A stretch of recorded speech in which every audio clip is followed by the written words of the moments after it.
I'm a huge fan of double D's. I love double D's of all kinds, especially the double D's of Daniel Defense. The H9 began life, the spark in another man's eye.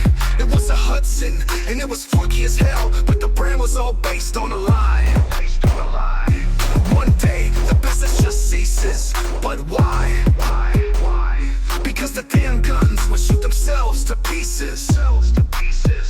Daniel Defense stepped in and expected an easy win for their very first handgun design. But little did they know they bought an IP for a shit show. We're forced to redesign the whole fucking thing. They had their own struggles and speed bumps to overcome. They through perseverance and customer feedback, they followed up the version 1 with a much better pistol in version 2. The H9 by Daniel Defense says fuck all the rest. They got a low recoiling and fast shooting gun. Run it at a matcher at the local range just for fun. Slid it in the appendix rig, a slim self-defense pick. And a Micah P320, it won't shoot off your dick. You still carry a P320? The hell is wrong with you? No more keyholing targets, no more jamming the bullets. Generation 2 made all the corrections that you demanded, and rightly so. It's lean, it's mean, and it's a damn fine fighting machine. Still a damn bit too costly, but what the hell? It's only money. It's only money. It's only money. It's only money. It's only money. It's only money. The H9 by Daniel Defense says fuck all the rest. Fuck all the rest. They got a low recoiling and fast shooting gun. Run it at a matcher at the local range just for fun. Hey guys, welcome back to the channel. Thank you so much for joining me as always. My name is Jim, and I'm here to sit down and talk with you about the Daniel Defense H9. Now, if you're a subscriber to my channel, you may have already seen the review I've done on this gun, and that was the desk pop review, where I showed you the differences between the old and inferior, the ones that you would never want to gamble your money with, and the new and improved versions of the H9, so that you know what you're buying if you're standing in that gun shop, holding the gun, wondering, is this the fixed model, where it's not going to be keyholing, where it's not going to be unreliable on almost every shot? The big key factor there was taking a look at the recoil spring. If you pull out your guide rod and it has the double recoil spring, then you know you have the new and improved version that has all of the issues taken care of. Well, all of the issues except for one. And it's a stupid issue. It's an issue that it honestly should not exist. It's about as dumb as having to order optics plates from a company that says they're offering you an optics-ready handgun. But that's a separate issue, and I jumped headfirst into that in the original review. I'm not going to bother repeating it.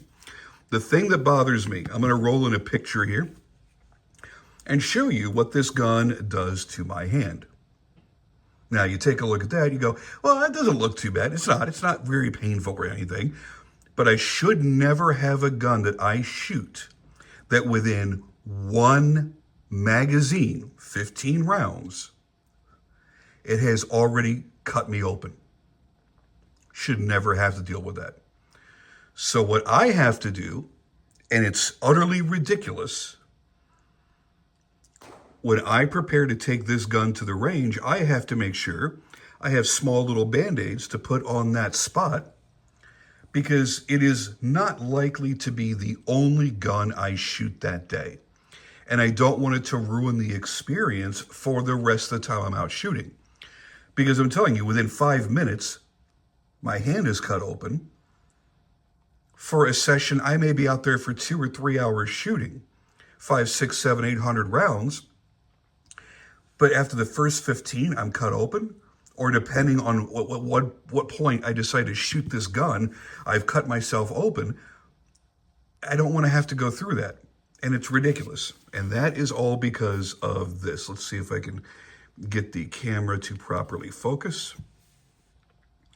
Because what the H9 design has always been from the very beginning was a modernized, slim 1911 that was striker fired. That was the basic idea behind this design. So one of the standout features on a 1911 is the grip safety and beaver tail. Now, this is not an active grip safety. It doesn't do anything. They made this in the fashion of a pinned grip safety. So this is actually a separate component. Why? I mean, I get wanting to replicate a certain look, but why? Now, before I go any further and start playing with this, I do want to demonstrate that this is empty. There is the yellow follower from the empty magazine. And you see that the chamber is also empty. Here's the problem. Daniel Defense has done what they feel is a good job at blending these two components together. They have not. They really haven't. There's a gap there. And this creates a little bit of a sharp corner. Not on the simulated grip safety section, but on the frame itself. Right there, you see where it's chamfered really nicely, and then it comes to a point right there. That point cuts you open. It's stupid. I don't want to say it's unbearable. For someone that has delicate hands, I think it would be an absolute non-starter for them. I think that would prevent a lot of people who would otherwise enjoy owning this gun. I think it would prevent them from keeping it. And that's a shame, because this is a fun gun to shoot. It's a wildly unique gun to shoot. If you're in tune with your guns, if the guns that you have, you fire often, and you recognize the individual personalities of each pistol, if you understand and notice the difference in their felt recoil, in their muzzle flip, in every little thing about them, then this is going to be a wonderful experience for you.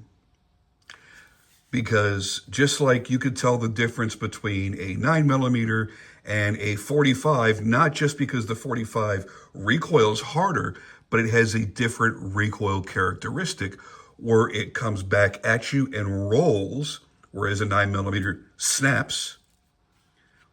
It's those different characteristics that will allow you to appreciate this gun more. Because this is 9mm, but unlike the typical 9mm, where it wants to snap and come back, it comes straighter back into your hand, so you have a little bit less muzzle flip. Now, it's not tremendously less. As a matter of fact, on camera, it looks like it's flipping as much as any other standard gun of this size. But in hand, it doesn't feel like it is. You feel much more of it coming back into your hand, and not violently either. You just feel like you're getting more of a push straight back in your hand. And I really like that. For me, this handgun comes back to zero, back on target, significantly faster than most other stock configured handguns. Because remember, this doesn't have any porting, no compensator. This is bone stock.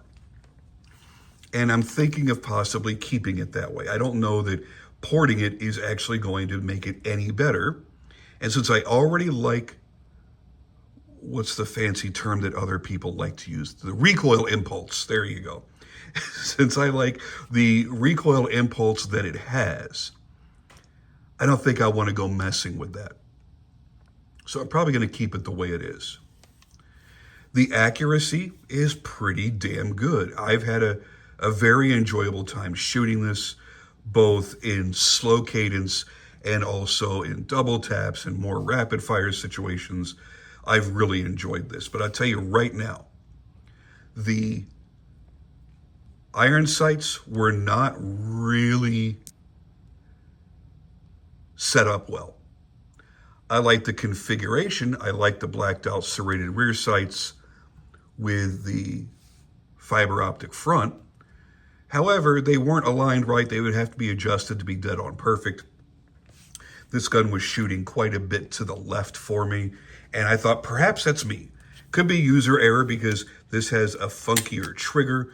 Maybe I'm trying to get used to it, that I realized, no, it's not. Like a 1911, it pulls straight back. It's not hinged, it's not pivoting. So I kept shooting through it before I had an optic on it, and I got used to how it recoiled, and I went, okay, I'm not anticipating, so I'm not pushing at it and pushing to the left. I don't have, just too small of amount of finger on the trigger. None of that.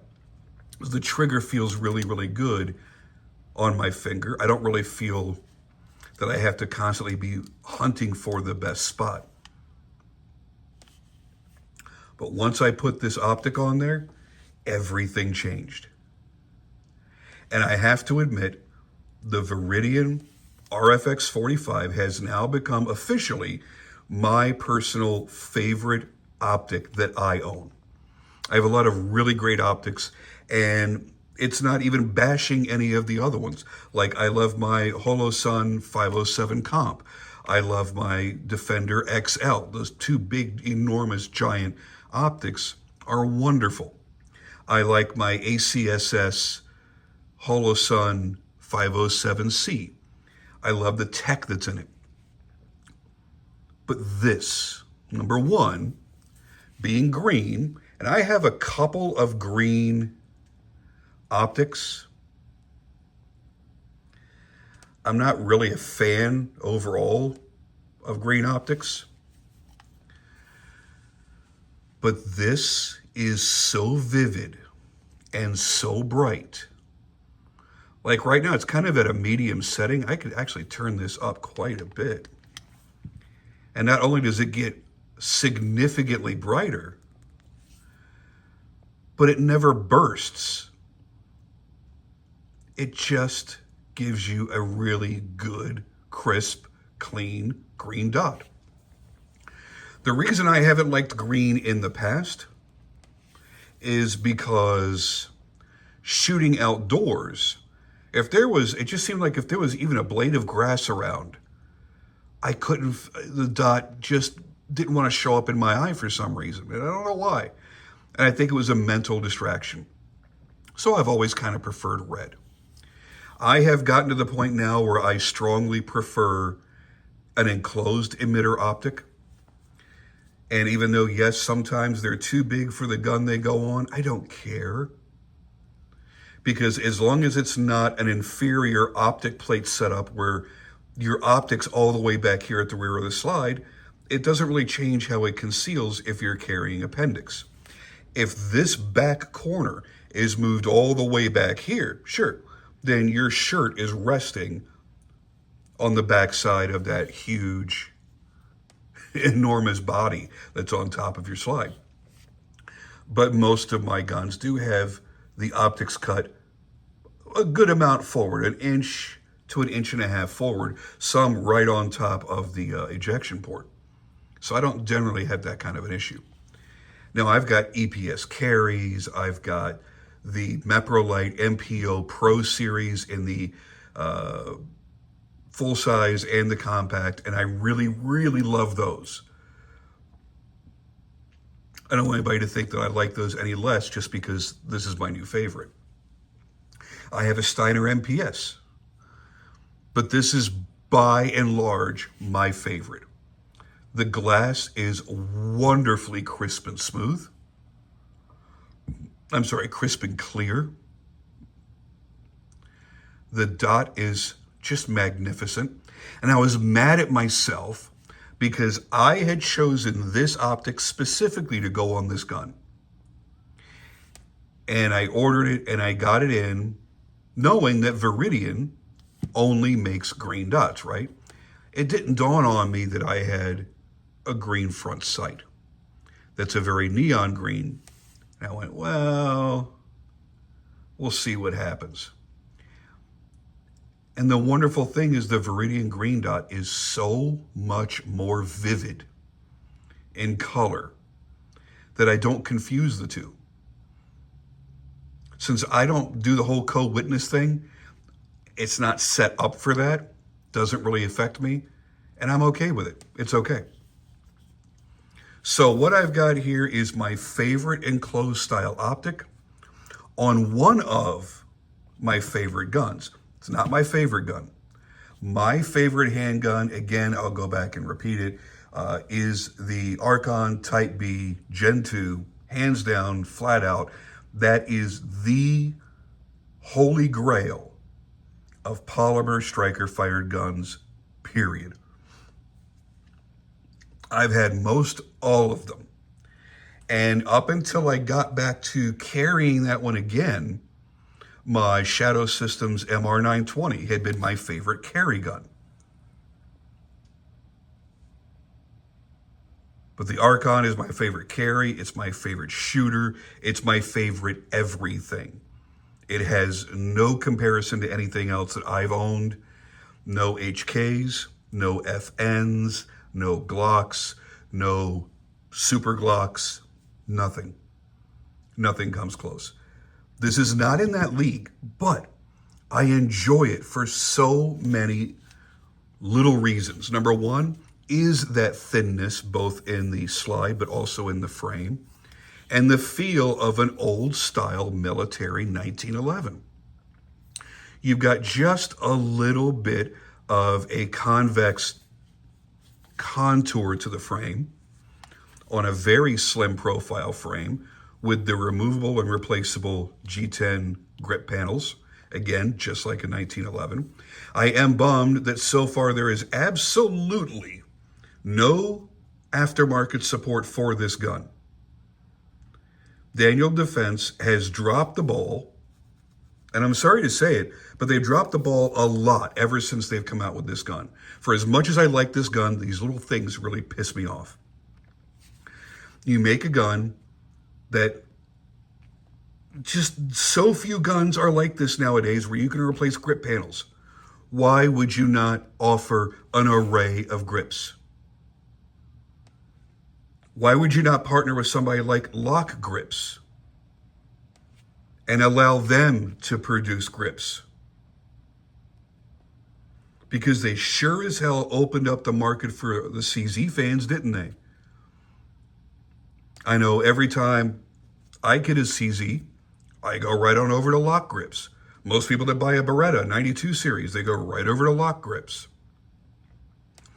Even VZ grips. There's so many places that you could have gone and partnered with if you didn't want to do it yourself, so that people can kind of spice up their own guns and make it their own. I don't know if I would want wood grips on here or carbon fiber or what. I think I would have a whole collection of grips for this gun because I love how classic and cool it looks in all black. But I think the ability to add a little bit of color here and there every now and then would be nice. Maybe there's some blue grips or some rosewood grips or some, I don't know, fucking neon green. I don't give a shit. Something different and unique that would make this a little bit more customizable. I don't know why you wouldn't do that. So anyway, whatever. But getting back down to it, I enjoy shooting this gun as long as I'm prepared with the Band-Aid on my hand. Because if you're wondering, why is that such a big deal? I am 51 years old now, and I have gotten myself into some health situations where now, in order to not die, I'm on blood thinners. So I don't want to do anything that's going to cause me to bleed. I've been a knife maker for quite a while. I've got tough hands. I've got calluses everywhere. And I can handle picking up very, very, very hot things. I can handle dealing with very, very coarse things. Things that are going to scratch you up or abrade the skin. Not that big of a deal. What I don't want is something that's going to actually cut me open. Not when it's something that doesn't need to. Now, some of the things that Daniel Defense definitely got right, I would have preferred 25 to 30 LPI checkering on the front strap. However, these serrations that they have put into the front strap, once you bear down on it, it's not sliding in your hand at all. Good grip right there. Really good grip. I think they could have gone equally as aggressive on the back strap. I would have enjoyed that. And if they would have brought it further up, again, you didn't need to do this whole simulated beaver tail thing. It's stupid. There's no need for it. That could have just been the shape of the frame, and people would have gotten it. Oh yeah, kind of like a beaver tail on a 1911. But you didn't have to make it like it's a faux grip safety. And then you could have brought that texturing, more like this texturing, up into here. Another inch. Would have been perfect. The texture in the G10 grip panels, done really nicely. And because it comes up here, I've got a little bit of bite on my support hand. I really appreciate that, because for some reason, most companies stop their grip texture right about here. So you don't have any up here. And it bothers the heck out of, well, pretty much everybody. We all complain about it. I like a lot of texture, and I want to reduce the amount that gun can slip around in my hands. I've got to the point now where I have started doing this myself on some of my pistols. The silicon carbide kits where you apply it yourself. This is more or less a permanent solution. And I apply it up here as well. I even applied it over here to the slide release, because my thumb is going to go there. It's either going to rest there, or it's going to rest there, or both. So now, that's even better than a gas pedal, because this, it grips onto you and it does not let go. And then I built in a little speed bump for myself right here. So I have a little more leverage. So instead of having a gas pedal where I've got my thumb controlling the recoil, the entire palm of my hand is controlling the recoil in there. And this thing shoots completely differently now. And I really, really enjoy that. So yeah, give us lots of grip, man. Give us lots of grip. And give us the opportunity to be able to change out the grip. That really would be welcomed.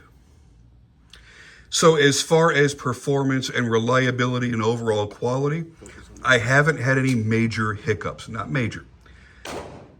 In the first 300 rounds, I had a couple of instances where the slide did not go fully back into battery. It had stripped off the next round. That round was 3/4 of the way chambered, so all I had to do was give it a quick bump. And I think that was maybe 3 times within that first 300 rounds. I'm okay with that. As long as for the next 1,000 or 2,000 rounds, I don't have to do that again. Then I can consider it reliable.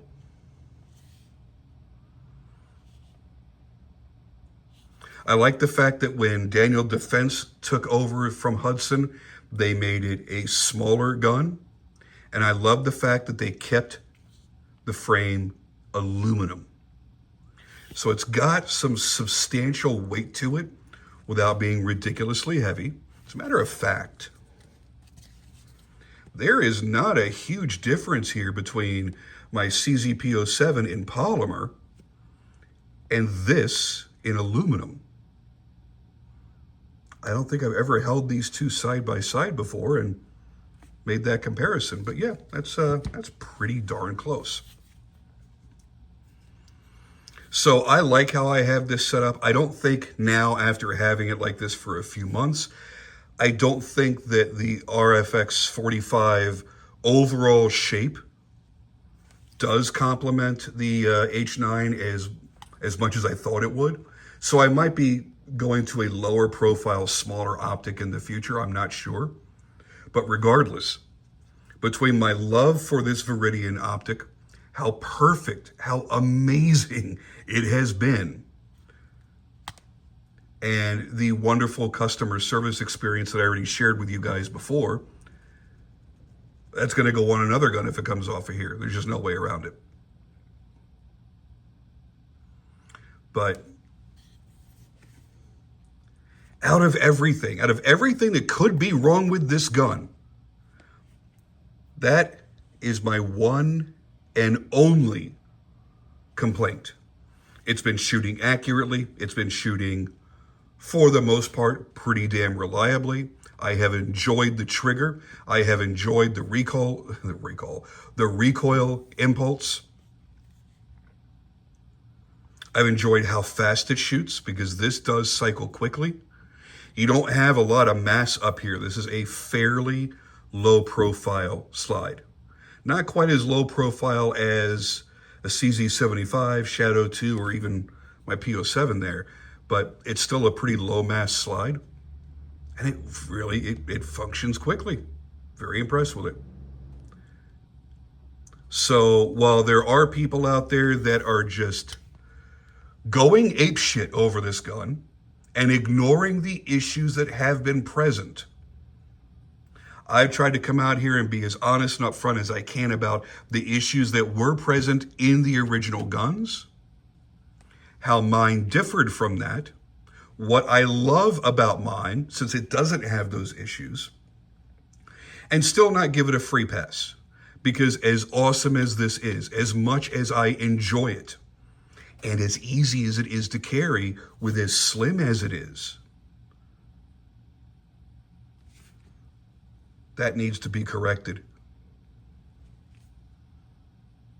It's not the end of the world, but it is a big enough deal to keep harping on. Because Daniel Defense doesn't know me from shit. They've never heard of me. If at some point they stumble across my videos, I want them to realize that, yes, this is a lingering problem. You have spent untold tens or even hundreds of thousands of dollars correcting all of the mistakes that Hudson Manufacturing had made. Okay, so that's going off hundreds of thousands into the millions probably. Then you spent probably hundreds of thousands correcting your own mistakes from the Generation 1 to these newer generation guns to make them reliable, to make them accurate, to, I don't know, not have issues where the barrels were overboard. You took a lot of time and a lot of feedback and made a lot of people happy. If there's only really one or two lingering issues, take care of them, man. Give us an aftermarket. If you give us an aftermarket, I guarantee you more sales. Period. 100%, no way around it. If there are 15 different holster manufacturers that offer holsters all the time for this gun, you'll see better sales. If there are 3, 4, 5 optional different grip panels at a fair price, read as in man-made materials and phenolics, $30, exotic woods under $100, you're going to have more sales.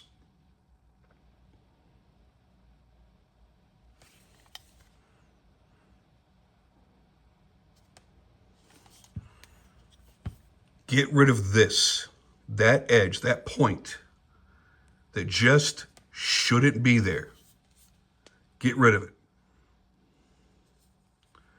That shouldn't be there. And honestly, you could redesign a brand new frame where this is not a separate component. It can have the same shape and same feel, but no seam, no open gap there that creates that issue. And you're in good shape. Everything else you did so good. So damn good. I really, really enjoy this gun. I just can't go out there and say it's one of my all-time favorite guns. It's not a gun that I can suggest to everyone. Because I got to say, if they're coming to me going, well, what do you think of that gun? I'll say, man, it shoots great, it carries great, it feels really friggin' great in the hand, and you're likely to never feel a gun that feels like it's dropping inside of your hand as much as this. That undercut throws your hand way up high on this gun, and it puts that recoil system directly in line with your arm. It's fantastic, but it's probably going to cut you open when you shoot it.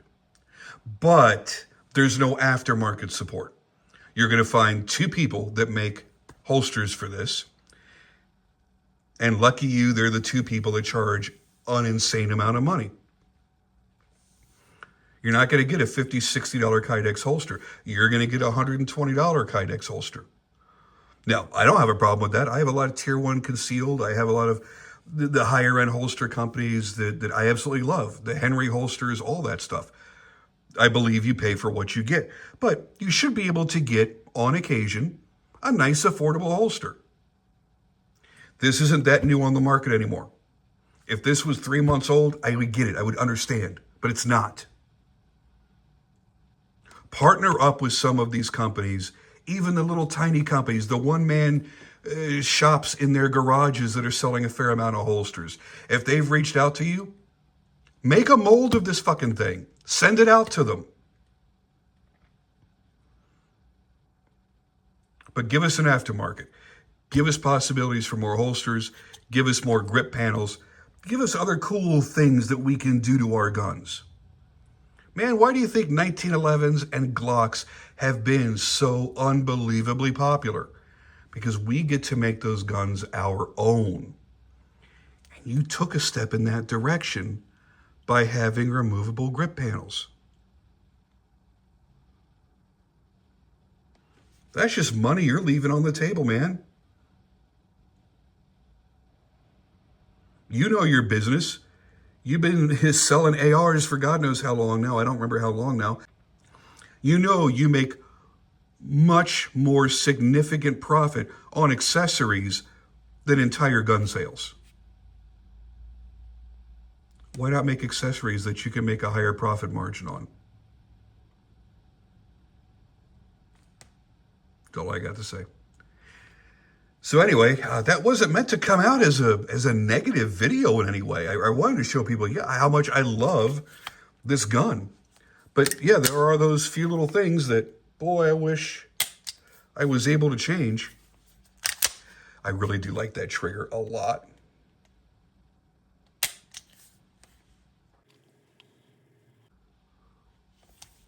This gun has so much possibility. It really does. I don't think it's ever going to be a competition gun for people, but I think for home defense, for carry, and as a range toy, this is so fantastic. So if you've ever considered getting the Daniel Defense H9, and you're on the fence because it's not an insignificant amount of money, do it. I think you'll have a wild time with it. I think you will enjoy how unique the shooting experience is without feeling alien, without being difficult to shoot or having to relearn fundamentals to shoot it. We've all been there. We've all handled a particular gun that was really unique and really crazy cool to shoot, but you couldn't shoot it like everything else, and it took you a little bit of practice on that gun to be good with it. This, if you can shoot a 1911 or a Glock, you'll be just fine. You're going to enjoy the hell out of it. There really isn't much of a downside to it, to be honest with you. So anyway, there is my follow-up to the original review on the Daniel Defense H9. I hope you guys enjoyed my rambling, because this one really was more of a ramble than anything else.